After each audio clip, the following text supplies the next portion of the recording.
Welcome, friends. I'm so excited today. I have the beautiful, wonderful, amazingly spirited Miss Megan Yoder on with me today. And I have to just give a little blurb about how I know Megan. Megan has been one of my most committed online stalkers. I said that right as you took a drink on purpose. And we've talked about this, so I feel comfortable saying that. Yes. But our paths have crossed online, right?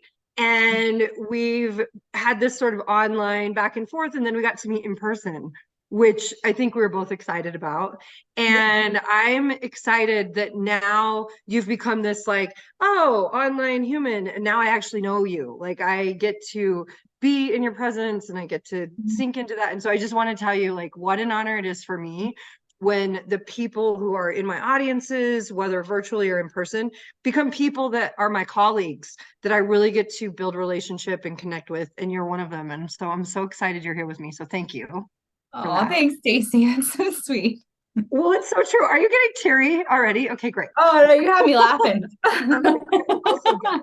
Okay, so that's my intro to Megan, but I want you to really introduce who you are. Who are you? What are we doing?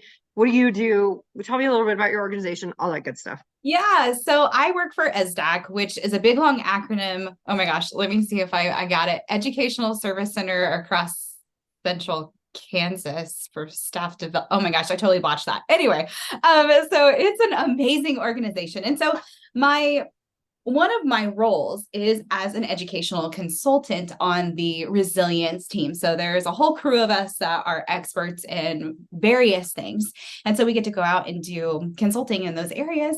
But my primary job is running the Reno County Learning Center. I'm the director there. So, I mean, director is kind of like a fluid title. It's actually like I'm the principal, I'm the counselor, I'm the secretary, I'm the nurse. Sometimes I'm the social worker, right?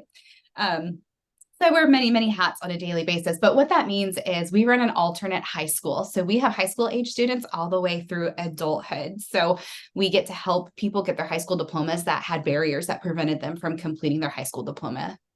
Love that. Originally intended. Yeah. And it is so fun to get to walk alongside them in that journey and help them get there. Yeah, when you and I got to meet in person, I immediately was like, our energies are like soul energy. And the reason I feel that way, and as you're unpacking what you do, is because you're loving these hard kids, which they've been labeled hard kids. They're actually not, right? They're like kids who've been through hard things and have not had a lot of adults who understand what those hard things are. And you get to love them through whatever that looks like. And I just love that you're doing that work. And I want to hear a little bit more about how you got into this. Yeah. So I actually started off my first degree is as a licensed surgical assistant. What? This is Yeah. great. Okay, Yeah. I love when people pivot. Yeah. And so I pivoted because I just realized like this is not for me. Like I loved anything OBGYN, delivering babies. That was my jam, right? But there's just not very many openings for that. And so then I got into the psychology field and I worked in mental health for a long time as an attendant care worker, group facilitator, that kind of thing. And eventually started working for a school district. And they were like, hey, I think you could be a really great teacher. And so I got my teaching license through the Transition to Teach program, teaching family and consumer science.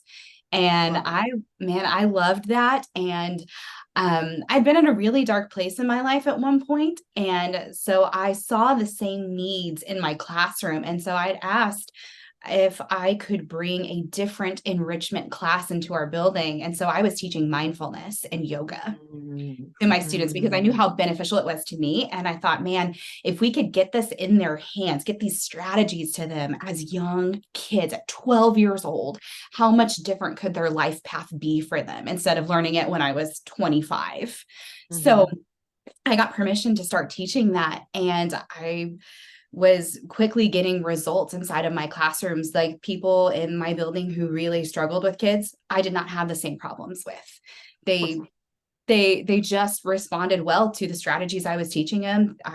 They were seeing an increase in attendance in kids and engagement and stuff like that. And so somehow, I don't know, but Rebecca Lewis Pankratz found me. And I'd been attending a ton of ESSDACK conferences and stuff over the years because I wanted to learn more. And Sure. for the first time in my life, I was around people who thought the same way about kids as I did. I remember the first time being at the very conference that you're coming to, Bridging to Resilience. I just went, oh my gosh, these people get it. They think the way that I think. And I just remember leaving there crying and going, I'm not the one that's wrong. So there's a couple things you said that I think are super important in that last piece, that last point of I'm not the one that's wrong. So many of the families that I work with and a lot of the educators, when I go into their districts, we're pioneers. This is not happening in every school district, right? Trauma-informed practice, human-informed practices, social-emotional learning, meeting kids in their dysregulation and co-regulating them to where they go next. It's not happening in every district. And so sometimes it feels pretty lonely. Yeah, it did. And I mean, I can even remember being told that I wasn't a real teacher because of the things that I was teaching them. So you alluded to being in a dark place and learning these practices. And I'm wondering how much of what you've learned in your professional life translates to your personal life, and how much of what you've learned in your personal life translates to your professional life. It's everywhere. It is so intermingled. Right? Sometimes I don't know what is what. Right? Like one thing that we love to do in the ESSDACK world and our learning center are check-ins, mad, sad, glad, or afraid. And what is that about? Like we don't ask each other, hey, how are you? Because what does everybody say? Fine. I'm fine. Yeah, I'm okay. And you're lying. Yeah. Right? Like I know for me, like I can say, like if I were to tell you fine, I'm absolutely lying to you. We have $8 in our bank account. I'm not fine. We get paid tomorrow. So it's all gonna be fine. Don't worry about me. But like, it's we are humans. We have things going on. And so we need to ask, are we mad, sad, glad, or afraid? Well, so walk me through that check-in. Let's do one right now. Tell me how it works. Yeah. Okay. You be the leader. Okay. So how are you coming to me today, Stacy? Are you mad, sad, glad, or afraid? And what is that about? You don't have to name every emotion, just what comes to the surface for you. Say just enough. So I feel glad because I was looking forward to this conversation. Very, very glad about that. I also feel sad because summer's ending and fall is beginning. Although fall is my favorite, there is a transition period in there. And I'm always a little bit scared because I have teenagers. So I live in a state of fear almost every day of what's going to happen to them. Are they doing okay? What does today look like in their day? And I don't feel really mad yet today, but that's where I'm at. Okay. That was awesome. Now, do I get to ask you the same question? Yeah, but let me finish real quick. Oh, okay. All right. Thanks, Stacy. That's it. So you acknowledge the gift that the person has given you. Yeah, love that. Okay. So for me, your turn. Glad. I love it. Yeah, glad. Really excited for this conversation today. And I told my students this morning I was a little bit nervous for it because I didn't know how it was going to go. And I'm using some technology I've not used before. I'm using a really fancy microphone, and you know how technology can be. You never know if it's going to work. So I was nervous for that. Afraid. I've got some students who are going through some things. And so I've got some fear around that. I don't think I have any mad. Sad. No, I don't think I have any sad. Not anymore. Thanks for sharing that, Megan. Yeah. So really, it's just all about the art of holding space. Yeah. And listening. We as the facilitators don't try and jump in and save and fix and rescue and offer advice. We're just listening. Love that. Well, we talk a lot about that: regulate, relate, reason, right? And those three words. And there's so much just in that simple piece of sad, glad, mad, afraid, where you're allowing people to share regulate or not regulated, and then just validating and acknowledging in that relate piece and not even going to the fix piece. And that flows so nicely. Thanks for sharing that resource. I think that's such a great resource. And it's also fun too, because you'll have sometimes, especially my teenagers, they'll be like, well, I'm confused. So Mm. what is confused? It's a combination of something, right? Hmm. But what's that combo? Yeah. We're tired. What combination is tired? Yeah. Love that. So when you are living this in your personal life, what does this look like? Right? What does it look Yeah. like in your family? Are you Megan the educator? Stop, mom, stop being a teacher. Wife, stop doing this to me. Like, what does that look like in your personal life? Yeah. So I actually use Matt's I've Got Afraid a lot, especially with my daughter. She's 7. And so Mhm. she is very emotionally intelligent. She's Of course. super smart little critter, right? But she's also constantly like my little science experiment with stuff like this. I've even used some of your strategies on her before when I took one of your classes.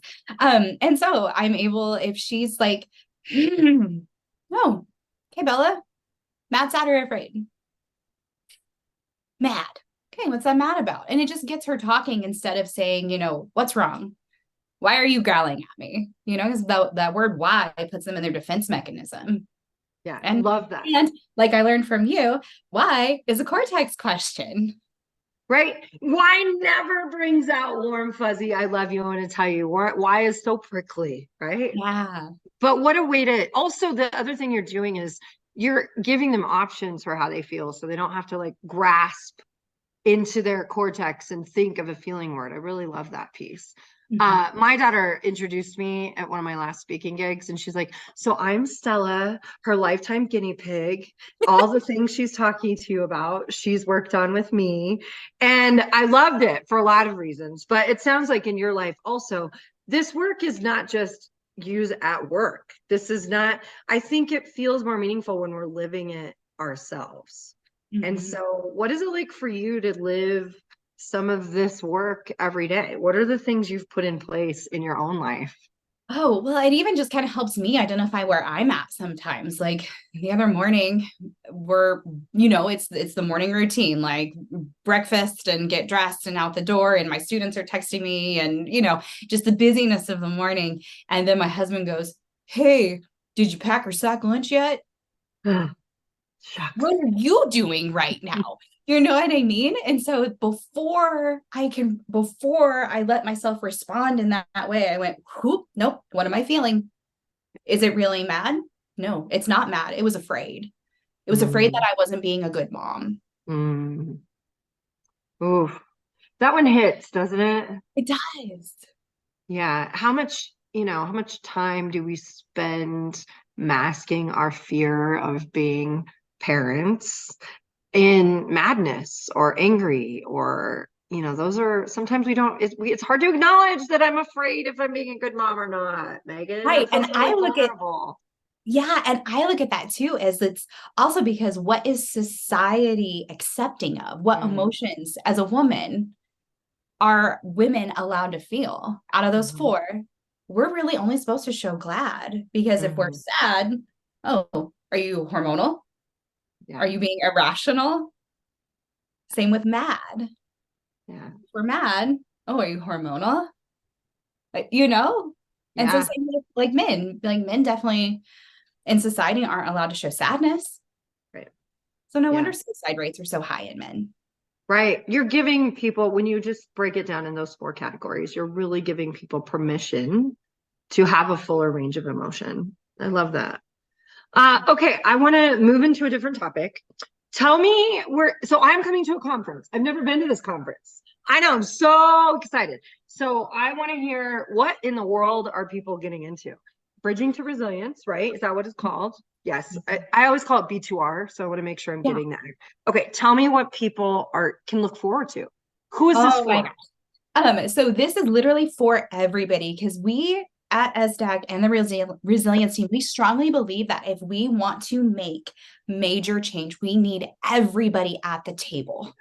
Teachers, SROs, pharmacists, doctors, the secretary at a law office, like whoever, everybody needs to be at Love the that. table so that they Parents, can learn. of Parents, course. Yes. Okay. Love that. And what are they signing up for? So it is going to be an amazing 2.5 day conference where we're going to have some awesome keynote speakers.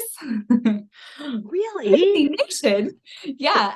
We've also got Jim Sporleader, and then we've got Chad Higgins too, who is our big director over all of ESSDACK. And so we've got some awesome keynote speakers. And then there's a ton of amazing breakout sessions, and it is from people who are doing the work out in the field in their classrooms every single day. Mm. And then one of my absolute favorite things is you're going to get to hear what we call Hope Spotlight speeches. And they are from the students in our learning centers. They get to tell their stories. And we also have a parent panel of people who have come out of poverty through poverty projects that we help run. And we just kind of get to hear their sides of the story. And it is the most powerful pieces of Love this. that. And we will feed you well with all kinds of good snacks and drinks, help eat your feelings. Love that. Love that. So one of the things that sometimes people ask me is, do I need to have my shit together to come to a conference? Is that a great question? People ask me these kind of things. So I always say no. What are your thoughts on that? Oh, 100% agree. You don't have to have your stuff together. No, because I think conferences like these, for me, coming to a conference like this is really about hearing what other people are doing and getting more ideas, right? I always say, you can never have enough tools in your toolbox. I feel honored. I get to come, I get to keynote, I get to talk. And there are so many people on the schedule that I'm like, oh, I can't wait to learn from that person. I can't wait to learn from that person. And so whatever role we're in, I don't think we have enough tools in our toolbox. Mm-hmm. Yeah. Right. And so I'm excited about that piece. Tell me what the weather's going to be like in November in Kansas. Oh, goodness. It could easily be 40 degrees and snowing. It could be a warm, perfect day. So good to know. I can even remember just a couple of years ago wearing jeans and a t-shirt, and it was Christmas Eve. So you just don't know what Kansas is going to do. So pack the day before you come after you check the weather forecast. And also know that might change too. No, this is really helpful, Megan. I know some people make jokes about like, when we talk about the weather, it's very surfacey. When we live in the Colorado mountains, weather is all about connection, bringing us together because we're surviving the weather. And so I'm always curious where other places are. Okay, I would love to hear one of your favorite tools in your toolbox around dysregulation. You see a kid in the middle of a meltdown, really struggling, whether that's the upset kind of on that arousal continuum, angry, kind of dysregulated in that way, or shut down, checked out, not available. They're somewhere in that continuum and they're dysregulated. What's the number one thing you do to connect with that kid? The very first thing I do is I sit hip to hip with them. Ah, I love that parallel. Mm-hmm. So good. And I just sit there in silence. Silence is our superpower, right? Yes. Okay. Hip to hip. Hip to hip. Sit there. Hip to hip, zip it. That's what I'm going to call this intervention. Okay. And then what do you do? How long do you hip and zip? I might have a little, like maybe over between 30 seconds and a minute. Okay. And then I just take a big deep breath. And I let them hear that. And then pretty soon I'll take another one. And then they're doing it with me. It's those mirror neurons in our brain. Right. And then pretty soon we're breathing together. And then I'll just ask, mad, sad, or afraid? And then we kind of get a conversation going. Or if they kind of don't respond right away, I might say, are we good here? Should we get up and walk and talk? Yeah, that movement piece. So hip, zip, breathe. Feeling check-in. Yeah. Love that. How responsive do you think kids are to that? Because there might be some people listening to this that are like, that's never gonna work. Sure. You also have to have a relationship too with a kid. Honestly, in my experiences, I don't know that I've ever seen a stranger be able to walk up to a kid and regulate them, because there's some form of trust there of like, I've got you. Yeah. So you're not hip zip breathing with a kid you don't know necessarily. Yeah. Okay. I think that's so important. And when I talk to parents and families or teachers about, I can never do this, when that feedback is like, that's never going to work. That's exactly what I say too, is relationship. How much money in the bank of relationship do you have? And I love that. And the parallel process, so much better than this, right? One-to-one, eye to eye. Isn't that scary? It can be very intimidating. Yeah. Like if I'm dysregulated, I don't want my boss in my face like, what's wrong? You know? I'm Like, I'm picturing that actually. I'm picturing like you and Rebecca doing that. I'm like, I feel so uncomfortable for you both. Like I can't even imagine that happening. right? And we're Yeah. educated people with fully formed brains. Yeah. Now we're expecting kids to be eye to eye with us. And then another thing I love to do with people laugh at me for this, but especially if they don't respond right away and I'm still giving them space, we're still breathing, right? Be like, see that thing right there? What would it be like if we licked that? Ooh, I love that question. Because then your tongue literally can feel it. I mean, like right now, if I looked at my keyboard and went, what would it be like if I licked that? I can feel what that would be. It's like smooth and Yeah. bumpy and there's cracks. You can feel that. Yeah. Yeah. So the strategy that in that, right, is distraction, humor, sensory system. Like just that one question is so engaging in all the parts we want to regulate. And I love it. That's great. My daughter would be like, well, let's lick it. We lick everything. That's how this works. She loves to lick people when she says hi. That's how she greets them. She'll love that I disclose that. Okay. So any lasting thoughts you want to leave with our audience? Anything else we should know about Megan Yoder and all that you're doing? Oh gosh. It's a big one. I really believe in kids and their stories, and whether it's little T trauma or big T trauma, like we're all impacted by something. Nobody gets out of childhood for free.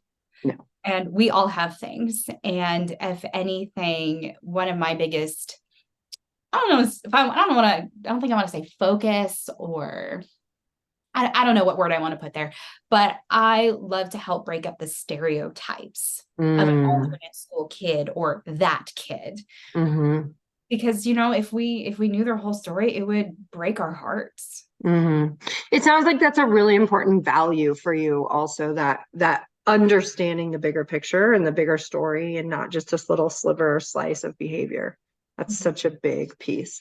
Well, I love that we got this time together, Megan. Thank you for joining me. I can't wait to hug you in November. This is so exciting. So, okay, we will be in touch. I will see you soon. Okay, great. Thanks for having me, Stacy.